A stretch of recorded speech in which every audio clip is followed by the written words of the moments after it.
जय हिंद साथियों। स्वागत आप सभी का एग्ज़ाम अलर्ट एकेडमी में। प्यारे साथियों, आज हमारी पीजीटी, टीजीटी और मास्टर कैडर हिंदी सीरीज से संबंधित क्लास नंबर 12 रहेगी।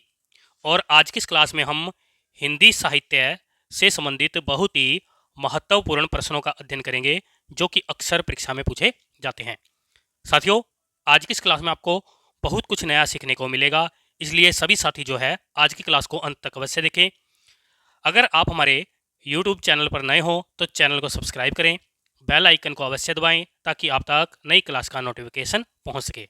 अगर आपने हमारी पहली वाली क्लासें नहीं देखी हैं तो आप प्ले लिस्ट में जाइए और उन क्लासों को अवश्य देखिए और अपनी हिंदी की बेहतर तैयारी कीजिए। तो शुरू करते हैं आज की क्लास। जुड़ जाइए सभी साथी आज की क्लास के साथ। हाँ जी, यह जो क्लास है हर रोज़ शाम 6 बजे होती है। तो देखते हैं आज की क्लास का क्वेश्चन नंबर 1। अयोध्या सिंह उपाध्याय हरिओत जी का प्रसिद्ध काव्य कौन सा है? विकल्प में दिया है साकेत, कामायनी, कुरुक्षेत्र और प्रिय प्रवास। उत्तर दीजिए सभी साथी।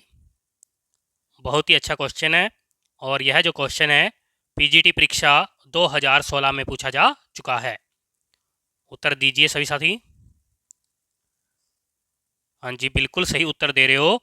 अयोध्या सिंह उपाध्याय हरिओत जी का प्रसिद्ध काव्य है प्रिय प्रवास। क्या नाम है? प्रिय प्रवास, यानी कि डी विकल्प बिल्कुल सही है। साकेत जो है मैथिली शरण गुप्त जी का काव्य है और कामायनी जयशंकर प्रसाद जी का काव्य है। कुरुक्षेत्र जो है रामधारी सिंह दिनकर जी का काव्य है। ओके जी, आगे देखते हैं अगला प्रश्न। हरिओध जी के प्रिय प्रवास महाकाव्य में सर्गों की संख्या कितनी है? विकल्प में दिया है 17, 18, 19 या फिर 20। उत्तर दीजिए सभी साथी। बिल्कुल, यह जो क्वेश्चन है बहुत ही महत्वपूर्ण है और यह जो क्वेश्चन है प्रवक्ता परीक्षा 2015 में पूछा जा चुका है। उत्तर दीजिए सभी साथी। बिल्कुल सही उत्तर दे रहे हो। जो साथी ए विकल्प को चुन रहे हैं वह बिल्कुल सही है, यानी कि प्रिय प्रवास में जो है 17 सर्ग शामिल है। इसमें यानी कि प्रिय प्रवास में राधा को लोक नायिका, लोक सेविका और लोक रक्षिका के रूप में दिखाया गया है। इसकी कथा वस्तु भागवत पुराण पर आधारित मानी जाती है। ओके जी, कर लोगे सभी साथी याद? आगे देखते हैं अगला प्रश्न। हरिओध जी द्वारा लिखित काव्य ग्रंथ कौन सा है? ए विकल्प में दिया है पथिक, बी विकल्प में है चोखे चौबदे, सी विकल्प में है भारत भारती और डी विकल्प में है लहर। उत्तर दीजिए। हाँ जी, सभी साथी बताएंगे। और यह जो क्वेश्चन है टीजीटी परीक्षा 2005 में और 2010 में पूछा जा चुका है। उत्तर दीजिए सभी साथी। जी, क्वेश्चन का नंबर डालकर उत्तर दिया करो। बिल्कुल सही उत्तर दे रहे हो। हरिओध जी द्वारा लिखित काव्य ग्रंथ है चोखे चौबदे, यानी कि बी विकल्प बिल्कुल सही है। पथिक जो है राम नरेश त्रिपाठी जी का काव्य है। भारत भारती जो है मैथिली शरण गुप्त जी का काव्य है। लहर जो है जयशंकर प्रसाद जी का काव्य है। ओके जी, आगे देखते हैं अगला प्रश्न। विदेही वनवास किसकी रचना है? ए विकल्प में है प्रेमघन जी, बी विकल्प में है दिनकर जी, सी विकल्प में है हरिओध जी और डी विकल्प में है राम नरेश त्रिपाठी जी। उत्तर दीजिए। विदेही वनवास बताना है कि यह किसकी रचना है। हाँ जी, बहुत ही अच्छा क्वेश्चन है और यह जो क्वेश्चन है टीजीटी परीक्षा 2009 में, पीजीटी परीक्षा 2009 में और इसके साथ NVS प्रवक्ता परीक्षा 2019 में यह क्वेश्चन जो है पूछा जा चुका है। उत्तर दीजिए। हाँ जी, विदेही वनवास जो है हरियोध जी की रचना मानी जाती है, यानी कि सी विकल्प बिल्कुल सही है। विदेही वनवास रचना में जो है सीता जी के निर्वासन की कथा को 18 सर्गों में वर्णित किया गया है। यह ग्रंथ मूलतः वाल्मीकि रामायण पर आधारित है। यह हरियोध जी का खड़ी बोली हिंदी में रचित दूसरा प्रबंधात्मक महाकाव्य माना जाता है। कर लोगे सभी साथी याद? आगे देखते हैं अगला प्रश्न। निम्न में से कौन सी रचना हरियोध जी की नहीं है? ए विकल्प में है चुबते चौबदे, बी विकल्प में है रसिक रहस्य, सी विकल्प में है पदम प्रमोद और डी विकल्प में है विचित्र विवाह। उत्तर दीजिए। बहुत ही अच्छा क्वेश्चन है और यह जो क्वेश्चन है NVS प्रवक्ता परीक्षा 2014 में पूछा जा चुका है। उत्तर दीजिए सभी साथी। हाँ जी, बिल्कुल सही उत्तर दे रहे हो आप सभी साथी। चुबते चौबदे जो है हरियोध जी की रचना है। रसिक रहस्य यह भी रचना जो है हरियोध जी की है। पदम प्रमोद यह रचना भी जो है हरियोध जी की है।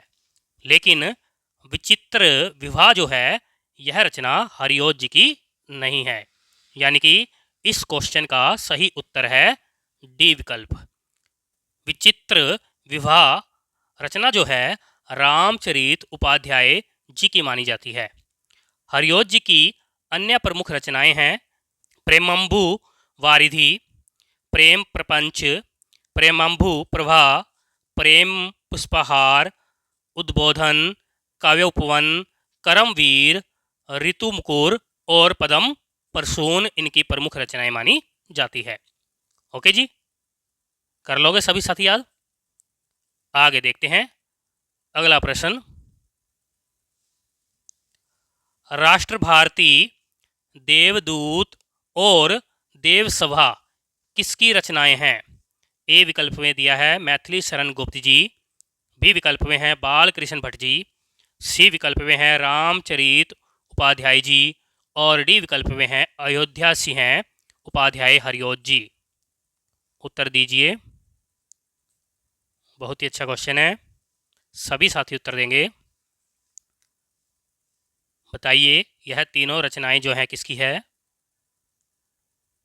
राष्ट्र भारती, देवदूत और देवसभा यह तीनों रचनाएं जो हैं रामचरित उपाध्याय जी की मानी जाती है, यानी कि सी विकल्प बिल्कुल सही है। इन तीनों रचनाओं के अतिरिक्त इन्होंने रामचरित चिंतामणि नामक एक प्रबंध काव्य की भी रचना की है। ओके जी, कर लोगे सभी साथी याद? आगे देखते हैं अगला प्रश्न। दिवस का अवसान समीप था, गगन था कुछ लोहित हो चला, यह काव्य पंक्ति किस काव्य से ली गई है? ए विकल्प में दिया है भारत भारती, बी विकल्प में है कामायनी, सी विकल्प में है प्रिय प्रवास और डी विकल्प में है आंसू। उत्तर दीजिए। बहुत ही अच्छा क्वेश्चन है और यह जो क्वेश्चन है PGT परीक्षा 2013 में पूछा जा चुका है। सभी साथी उत्तर देंगे। हाँ जी, बिल्कुल सही बता रहे हो। यह काव्य पंक्ति जो है प्रिय प्रवास से ली गई है, यानी कि सी विकल्प बिल्कुल सही है। प्रिय प्रवास जो है हरियोध जी की रचना है, इसलिए यह पंक्तियां जो है हरियोध जी की मानी जाती है। ओके जी, आगे देखते हैं अगला प्रश्न। द्विवेदी युग की कविताएं हैं, यानी कि हमें बताना है कि द्विवेदी युग की कविताएं किस प्रकार की थी। ए विकल्प में दिया है प्रकृति चित्रात्मक, बी विकल्प में है उपदेशात्मक एवं इतिवृत्तात्मक। सी विकल्प में है नारी चेतनात्मक और डी विकल्प में दिया है नव जागरण परक। क्या उत्तर सही होना चाहिए? हाँ जी बताइए सभी साथी। बहुत ही अच्छा क्वेश्चन है और यह जो क्वेश्चन है पीजीटी परीक्षा 2009 और 2011 में पूछा जा चुका है। सभी साथी उत्तर देंगे। हाँ जी बिल्कुल सही उत्तर दे रहे हो। जो साथी बी विकल्प को चुन रहे हैं वह बिल्कुल सही है, यानी कि द्विवेदी युग की कविताएं जो है उपदेशात्मक एवं इतिवृत्तात्मक मानी जाती है। ओके जी। डॉक्टर नागेंद्र जी ने अपनी पुस्तक हिंदी साहित्य का इतिहास में कहा है कि सामान्यतः द्विवेदी युगीन काव्य नीरस इतिवृत्तात्मक और उपदेशात्मक है। ओके जी आगे देखते हैं अगला प्रश्न। द्विवेदी युगीन साहित्य में किस प्रवृत्ति की प्रमुखता नहीं है? ए विकल्प में है काव्यात्मकता, बी विकल्प में है गद्यात्मकता, सी विकल्प में है वैचारिकता और डी विकल्प में दिया है इतिवृत्तात्मकता। उत्तर दीजिए सभी साथी। हाँ जी यह जो क्वेश्चन है पीजीटी परीक्षा 2015 में पूछा जा चुका है। बहुत ही महत्वपूर्ण प्रश्न है ये। हाँ जी बिल्कुल सही उत्तर दे रहे हो। द्विवेदी युगीन साहित्य में जो है काव्यात्मकता प्रवृत्ति नहीं है, यानी कि ए विकल्प बिल्कुल सही है। द्विवेदी युगीन साहित्य में गद्यात्मकता, वैचारिकता और इतिवृत्तात्मकता प्रवृत्ति पाई जाती है। ओके जी आगे देखते हैं अगला प्रश्न। मधुप उपनाम से काव्य अनुवाद करने वाला कवि कौन है? ए विकल्प में दिया है माखनलाल चतुर्वेदी जी, बी विकल्प में है मैथिली शरण गुप्त जी, सी विकल्प में है प्रताप नारायण मिश्र जी और डी विकल्प में है भारतेंदु हरिश्चंद्र जी। हाँ जी उत्तर दीजिए। बताइए सभी साथी मधुप उपनाम से काव्य अनुवाद किसने किया है? हाँ जी बिल्कुल सही उत्तर दे रहे हो। मधुप उपनाम से काव्य अनुवाद करने वाला कवि है मैथिली शरण गुप्त जी, यानी कि बी विकल्प बिल्कुल सही है। इस उपनाम से गुप्त जी ने बांग्ला कवि माइकल मधुसूदन दत्त जी की मेघनाद वध, कौमा, विरहिणी, वरजांगना आदि कृतियों का अनुवाद किया है तथा नवीन चंद्र सेन जी की रचना पलासीर युद्ध का अनुवाद इन्होंने पलासी का युद्ध नाम से किया है। ओके जी कर लोगे सभी साथी याद। आगे देखते हैं अगला प्रश्न। भारत भारती रचना का प्रकाशन किस वर्ष हुआ था? ए विकल्प में दिया है 1712 ईस्वी, बी विकल्प में है 1812 ईस्वी, सी विकल्प में है 1912 ईस्वी और डी विकल्प में है 2012 ईस्वी। उत्तर दीजिए। बहुत ही अच्छा क्वेश्चन है और यह जो क्वेश्चन है टीजीटी परीक्षा 2013 में पूछा जा चुका है। उत्तर देंगे। भारत भारती रचना जो है इसका प्रकाशन वर्ष है 1912 ईस्वी, यानी कि सी विकल्प बिल्कुल सही है। यह रचना मैथिली शरण गुप्त जी की मानी जाती है। यह रचना राष्ट्रीय भावना से ओतप्रोत है। यह 3 खंड में विभाजित है। महात्मा गांधी जी ने इस रचना के आधार पर मैथिली शरण गुप्त जी को राष्ट्रकवि की संज्ञा दी थी। ओके जी कर लोगे सभी साथी याद। आगे देखते हैं अगला प्रश्न। भारत भारती में किस भावना की रूपरेखा प्रस्तुत है?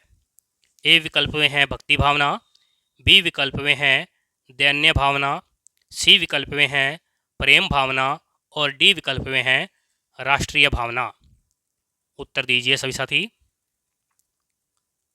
हाँ जी, बिल्कुल आसान क्वेश्चन है और महत्वपूर्ण भी है। यह जो प्रश्न है टीजीटी परीक्षा 2004 में पूछा जा चुका है। उत्तर दीजिए। हाँ जी, भारतीय रचना में जो है राष्ट्रीय भावना देखने को मिलती है, यानी कि डी विकल्प बिल्कुल सही है। गुप्त जी की प्रारंभिक रचनाएं कलकत्ता से निकलने वाले वैश्योपकारक पत्र में प्रकाशित होती थी। फिर बाद में इनका परिचय आचार्य महावीर प्रसाद द्विवेदी जी से हुआ और इनकी रचनाएं जो है फिर सरस्वती पत्रिका में प्रकाशित होने लगी थी। ओके जी, आगे देखते हैं अगला प्रश्न। निम्न में से किस रचना में राजपूत आन की कथा वर्णित है? ए विकल्प में दिया है साकेत, बी विकल्प में है पंचवटी, सी विकल्प में है रंग में भंग और डी विकल्प में दिया है सिद्धराज। उत्तर दीजिए। बहुत ही अच्छा क्वेश्चन है और यह जो क्वेश्चन है पीजीटी परीक्षा 2015 में पूछा जा चुका है। चारों ही रचनाएं जो हैं मैथिली शरण गुप्त जी की मानी जाती है। हाँ जी, बिल्कुल सही उत्तर दे रहे हो। रंग में भंग रचना में जो है राजपूत आन की कथा वर्णित है, यानी कि सी विकल्प बिल्कुल सही है। इनकी अन्य प्रमुख रचनाएं हैं, यानी कि मैथिली शरण गुप्त जी की अन्य प्रमुख रचनाएं हैं जयद्रथ वध, विकट भट्ट, गुरुकुल, किसान, जय भारत, द्वापर, वेतालिक, कुणाल, यशोधरा, हिडम्बा और अर्जन विसर्जन। कर लोगे सभी साथी याद? आगे देखते हैं अगला प्रश्न। चिरगांव किस कवि का जन्म स्थान है? ए विकल्प में है हरिओद जी, बी विकल्प में है मैथिली शरण गुप्त जी, सी विकल्प में है माखनलाल चतुर्वेदी जी और डी विकल्प में दिया है सुमित्रानंदन पंत जी। जी, सभी साथी बताएंगे चिरगांव किसका जन्म स्थान है। बहुत ही अच्छा क्वेश्चन है और यह जो क्वेश्चन है पीजीटी परीक्षा 2010 में पूछा जा चुका है। हाँ जी, बिल्कुल सही। जो साथी बी विकल्प को चुन रहे हैं वह बिल्कुल सही है, यानी कि मैथिली शरण गुप्त जी का। ओके जी, मैथिली शरण गुप्त जी का जन्म जो है 3 अगस्त 1886 ईस्वी को चिरगांव झांसी उत्तर प्रदेश में हुआ था। ओके जी, कर लोगे सभी साथी याद? आगे देखते हैं अगला प्रश्न। निम्न में से कौन सी रचना मैथिली शरण गुप्त जी की नहीं है? ए विकल्प में है किसान, बी विकल्प में है जय भारत, सी विकल्प में है काबा एवं करबला और डी विकल्प में दिया है कृषक करंदन। उत्तर दीजिए। सभी साथी उत्तर देंगे। यह जो क्वेश्चन है प्रवक्ता परीक्षा 2009 में पूछा जा चुका है। बिल्कुल सही उत्तर दे रहे हो। जो साथी डी विकल्प को चुन रहे हैं वह बिल्कुल सही है, यानी कि कृषक करंदन रचना जो है मैथिली शरण गुप्त जी की नहीं है। कृषक करंदन रचना जो है गया प्रसाद शुक्ल स्नेही जी की मानी जाती है। किसान, जय भारत, काबा एवं करबला यह तीनों रचनाएं जो है मैथिली शरण गुप्त जी की है। ओके जी, आगे देखते हैं अगला प्रश्न। मैथिली शरण गुप्त जी की रचना जयद्रथ वध क्या है? ए विकल्प में है महाकाव्य, बी विकल्प में है खंड काव्य, सी विकल्प में है उपन्यास और डी विकल्प में दिया है कहानी। उत्तर दीजिए। हाँ जी, बहुत अच्छा क्वेश्चन है ये, और यह जो क्वेश्चन है पीजीटी परीक्षा 2010 में पूछा जा चुका है। बिल्कुल सही उत्तर दे रहे हो आप। मैथिली शरण गुप्त जी द्वारा रचित जयद्रथ वध जो है एक खंड काव्य है, यानी कि बी विकल्प बिल्कुल सही है। जयद्रथ वध रचना का प्रकाशन जो है 1910 ईस्वी में हुआ था। यह एक हरि गीत का छंद में रचित है। ओके जी, आगे देखते हैं अगला प्रश्न। साकेत महाकाव्य का सर्वाधिक मार्मिक सर्ग कौन सा है? ए विकल्प में दिया है सप्तम सर्ग, बी विकल्प में है अष्टम सर्ग, सी विकल्प में है नवम सर्ग और डी विकल्प में है दसम सर्ग। क्या उत्तर सही होना चाहिए? हाँ जी, सभी साथी उत्तर दीजिए। बहुत ही अच्छा क्वेश्चन है ये, बिल्कुल सही। जो साथी सी विकल्प को चुन रहे हैं वह बिल्कुल सही है, यानी कि नवम सर्ग जो है सर्वाधिक मार्मिक सर्ग माना जाता है। साकेत में कुल 12 सर्ग शामिल है, यानी कि साकेत महाकाव्य को 12 सर्गों में विभाजित किया गया है। साकेत की संपूर्ण कथा का केंद्र बिंदु जो है उर्मिला है। आरंभ में इस रचना का नाम उर्मिला उनताप अर्थात उर्मिला काव्य रखा गया था, लेकिन 4 सर्ग लिखने के बाद राम कथा का रूप देने के लिए इसका नाम साकेत रख दिया गया था। नवम सर्ग में उपेक्षिता उर्मिला के उदार चरित्र और विरह का वर्णन होने के कारण यह सर्ग सर्वाधिक मार्मिक है। साकेत महाकाव्य का नवम सर्ग 1/4 भाग में रचित है। ओके जी, कर लोगे सभी साथी याद? आगे देखते हैं अगला प्रश्न। साकेत की कथा का मुख्य संबंध किसके चरित्र विकास से जुड़ा है? ए विकल्प में है राम जी और सीता जी, बी विकल्प में दिया है लक्ष्मण जी और सीता जी, सी विकल्प में है लक्ष्मण जी और उर्मिला जी, और डी विकल्प में दिया है राम जी और भरत जी। उत्तर दीजिए। और यह जो प्रश्न है पीजीटी परीक्षा 2004 में पूछा जा चुका है।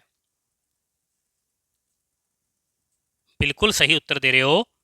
जो साथी सी विकल्प को चुन रहे हैं वह बिल्कुल सही है, यानी कि साकेत की कथा का मुख्य संबंध जो है लक्ष्मण जी और उर्मिला जी के चरित्र विकास से जुड़ा है।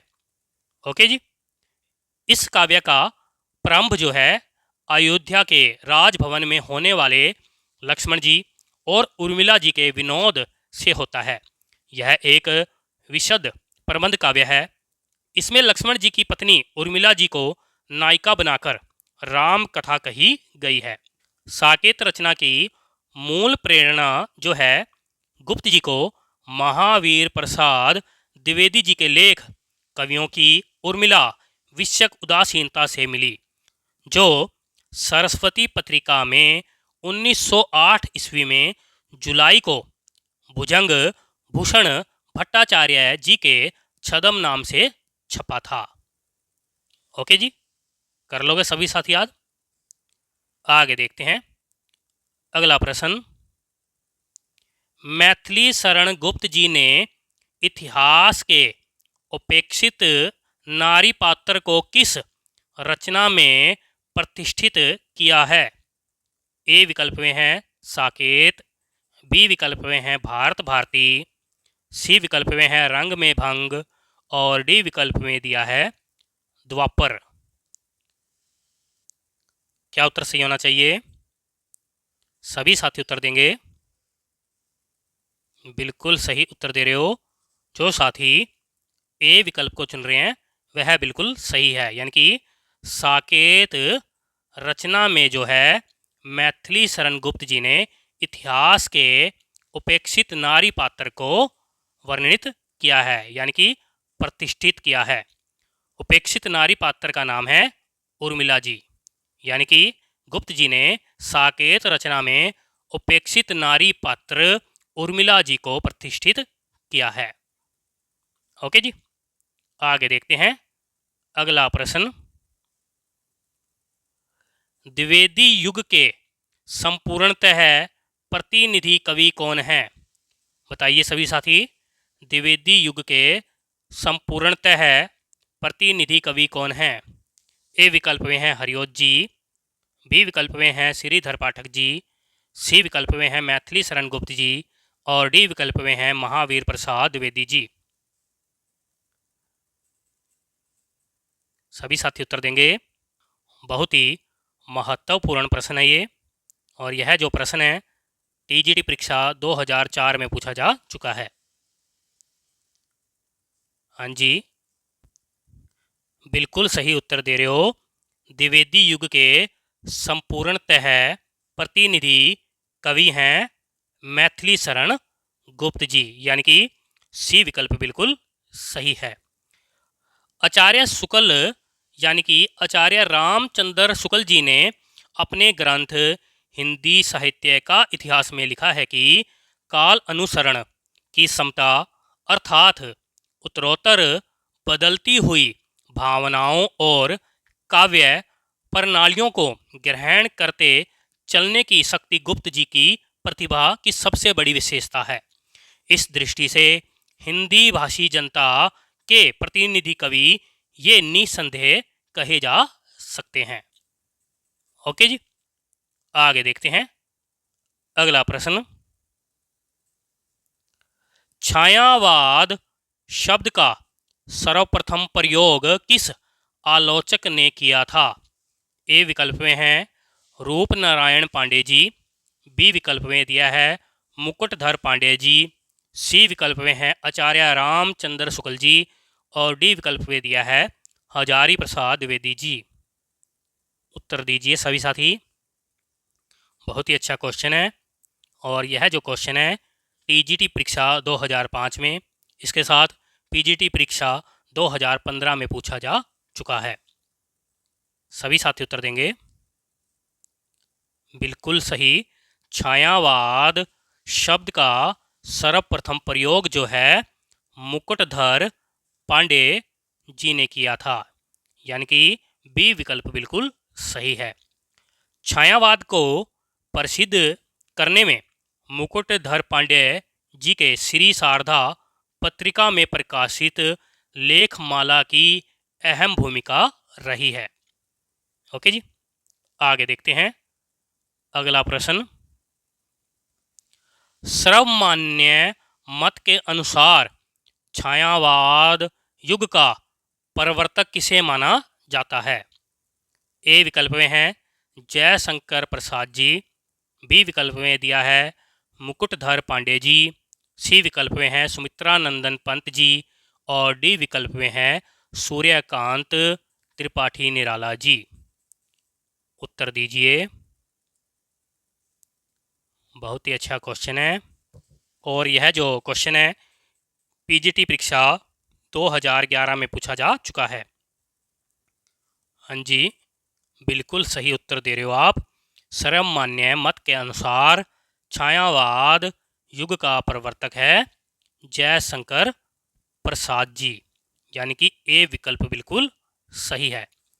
इला चंद्र जोशी जी और डॉक्टर गणपति चंद्र गुप्त जी ने भी जो है जयशंकर प्रसाद जी को ही छायावाद का प्रवर्तक माना है।